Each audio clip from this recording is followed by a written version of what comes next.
కావ్య థాపర్ చాలా ప్రతిభావంతమైన హీరోయిన్లో ఒకరు. తన అందం మరియు అభినయంతో ప్రేక్షకుల మనసు గెలుచుకుంది. మోడలింగ్తో కెరియర్ ప్రారంభించి సినిమా రంగంలో అడుగుపెట్టింది. ఆమె మొదటి తెలుగు సినిమా ఈ మాయ పేరేమిటో పెద్ద హిట్ కాకపోయినా ఏక్ మినీ కథ ద్వారా మంచి గుర్తింపు పొందింది.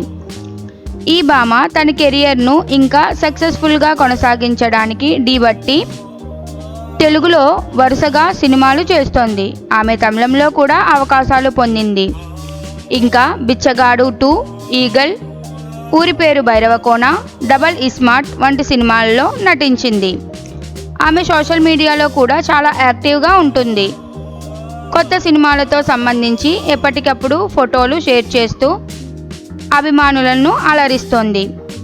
అలాగే ఇటీవలే ఆమె ఒక ఇంటర్వ్యూలో బాలీవుడ్ హీరో షాహిద్ కపూర్పై తనకు క్రష్ ఉన్నట్లు వెల్లడించింది. ఆయనతో కలిసి నటించడానికి ఆమె చాలా ఆశిస్తోంది. అయితే ఆమెకు కొన్ని సినిమాల్లో మంచి అవకాశాలున్నప్పటికీ డబల్ ఇస్మార్ట్ వంటి చిత్రాలు ఆశించిన స్థాయిలో విజయం సాధించలేదు. అయితే ఆమె మాత్రం తన కెరియర్ను మరింత మెరుగుపరచడానికి కొత్త అవకాశాలను అన్వేషిస్తూ సినిమాల్లో కొనసాగుతుంది.